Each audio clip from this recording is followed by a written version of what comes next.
La sourate 11 du Coran prouve que le Coran n'est pas un livre saint. The Surah 11 of the Quran proves the Quran to be not a holy book. Surah 11 deals with the flood, the Noah flood. La sourate 11 parle du déluge de Noé. Et au verset 42 et 43, l'un des fils de Noé meurt, contrairement à ce que la Bible enseigne, l'Ancien Testament enseigne. In Surah 11 verse 42 and 43, one of the Noah's sons dies in the Noah flood, contrarily to what the Bible teaches.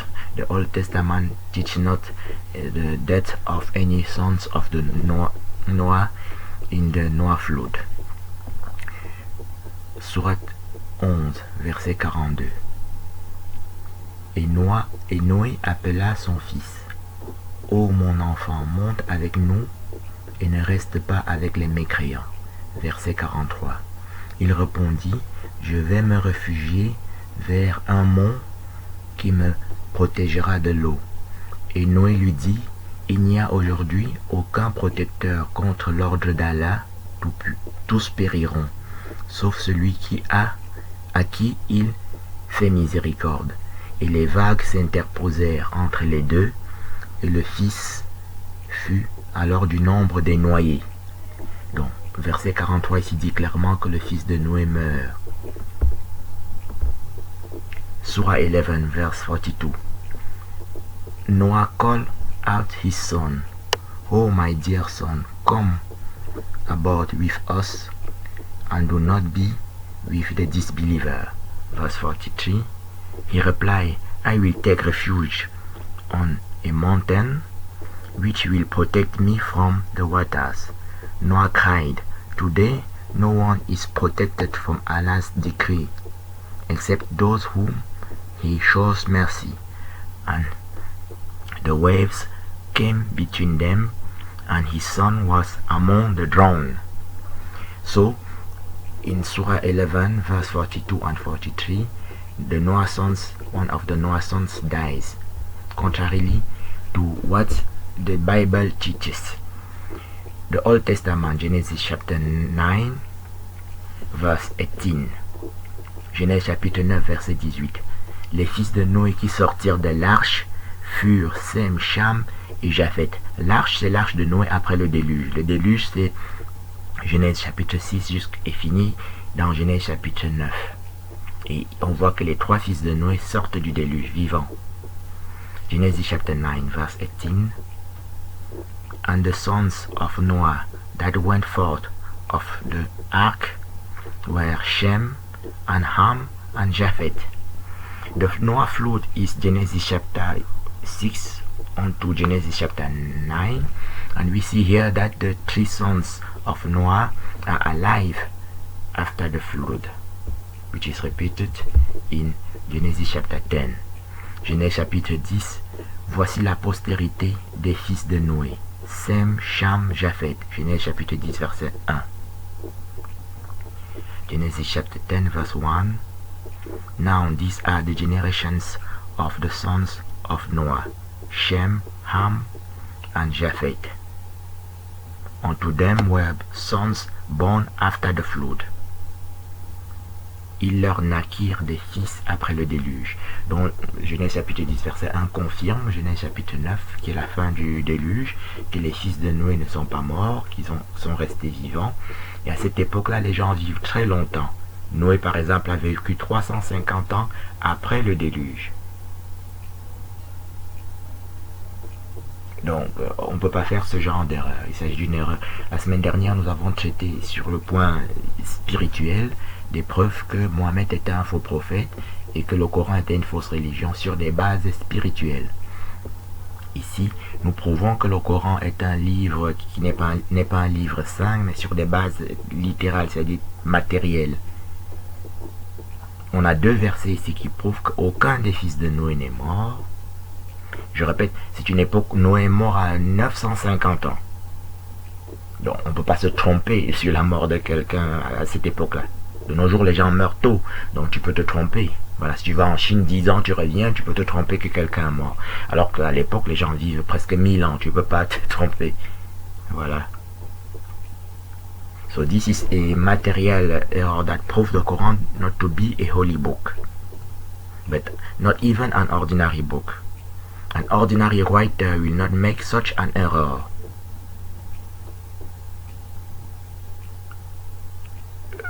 Un écrivain ne fait pas ce genre d'erreur. Un philosophe ne se trompe pas sur d'autres philosophes parce qu'il est philosophe, parce qu'il a été à la faculté de philosophie et qu'il a appris des choses sur Descartes et sur d'autres philosophes et sur leur philosophie. Et c'est comme ça qu'il est devenu philosophe. Agatha Christie, quand elle écrit un livre, elle ne fait pas d'erreur de ce genre parce qu'elle fait des recherches sur le sujet qu'elle traite. Donc on ne trouve pas d'erreur matérielle de ce genre, d'une telle gravité.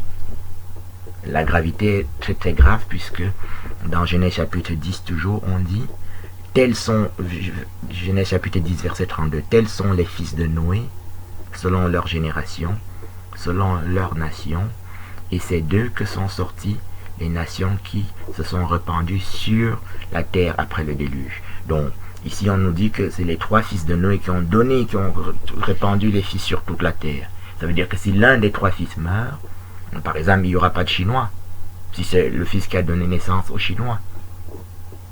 Si c'est celui qui a donné, Japheth qui a donné naissance à l'Europe, il n'y aura pas d'Europe. Si c'est Cham qui a donné naissance à l'Égypte et à l'Afrique, il n'y aura pas d'Afrique. Donc c'est une erreur d'une terrible gravité. Genesis chapter 10 verse 32 says, "These are the family of the sons of Noah after their generations and in their nations. And by these were the nations divided in the earth after the flood." So, if one of the sons of Noah dies during the flood, if it's the son that gives birth to the Chinese, there will not be China. If it's Japheth, the son of Noah, that gives birth to Europe, there will be no Europe, and so on. Sham is the son of Noah that gives birth to Egypt and to Africa. If it's the son that died during the flood in the Quran, there will be no Africa, no Egypt. So such an error proves the Quran not to be a holy book. We have proved the last week that using spiritual matter that Muhammad is not a prophet, neither Islam a religion. That Muhammad is a false prophet and Islam a false religion. Here we have the proof that the Quran it cannot be a holy book since it contradicts literally and there are material error that only a British person will make.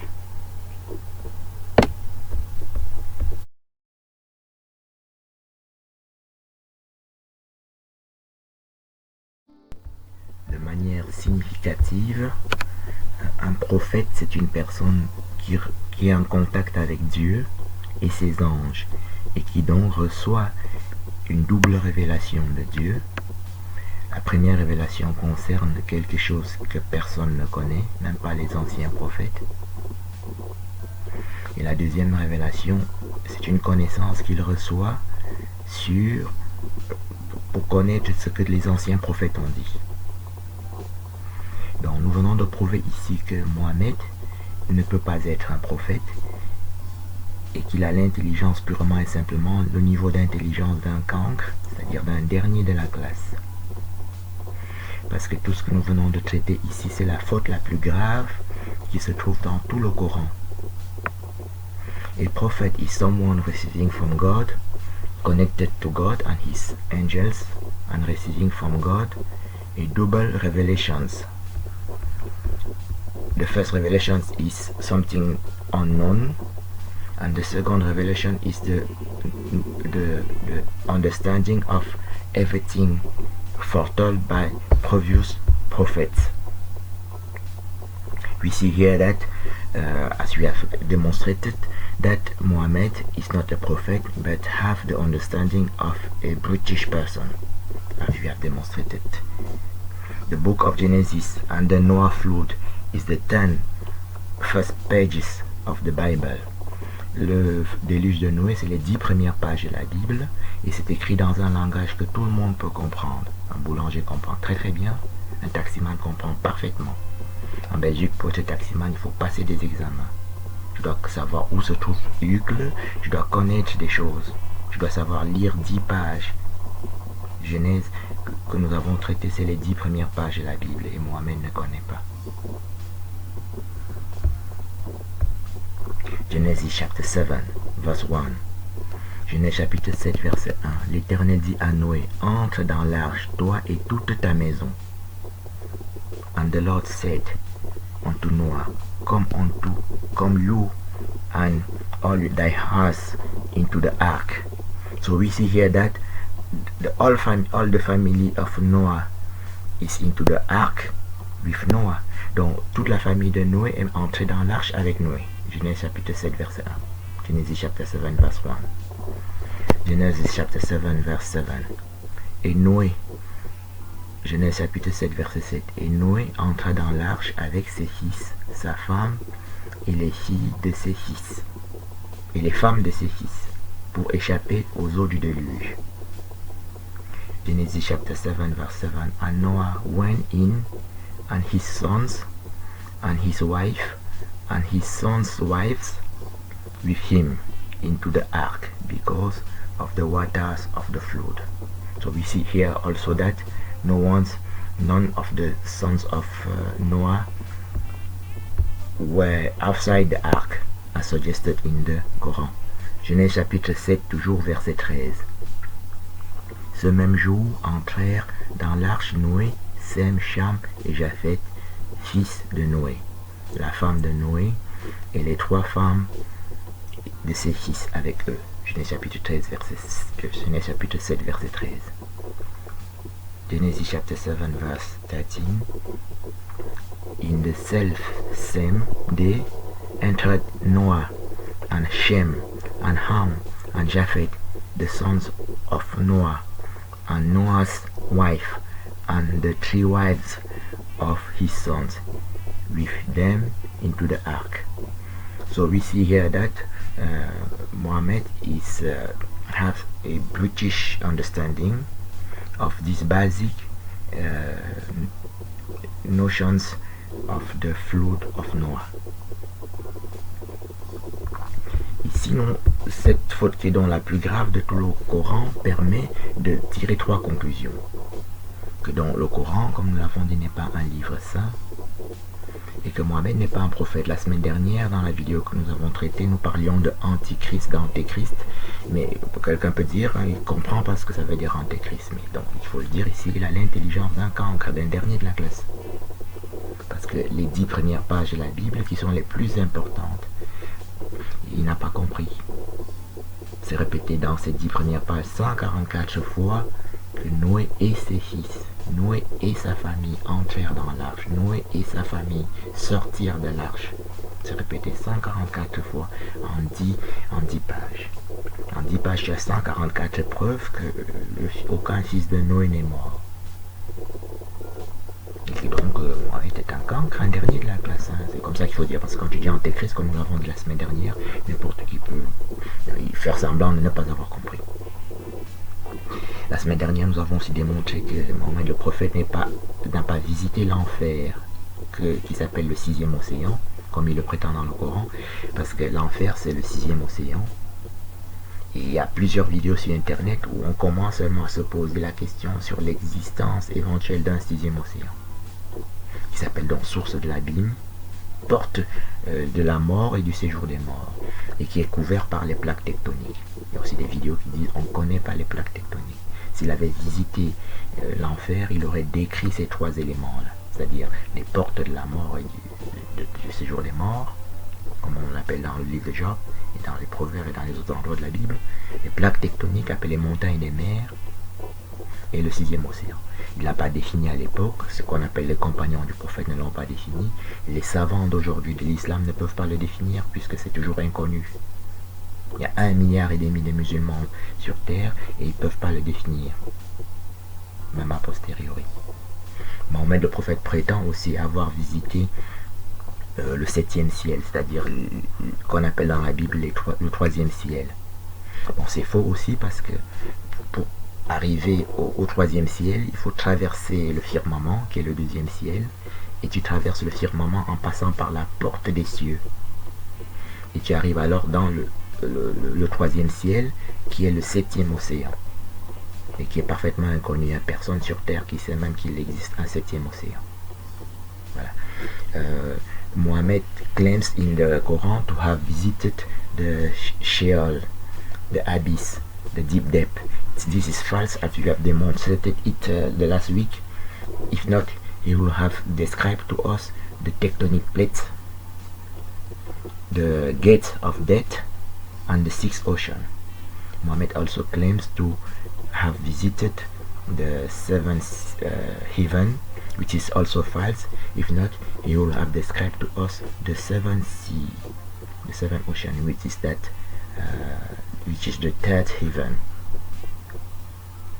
He will have described also to us the gate of heaven and the firmament in its composition, physical composition and biochemical chemistry composition.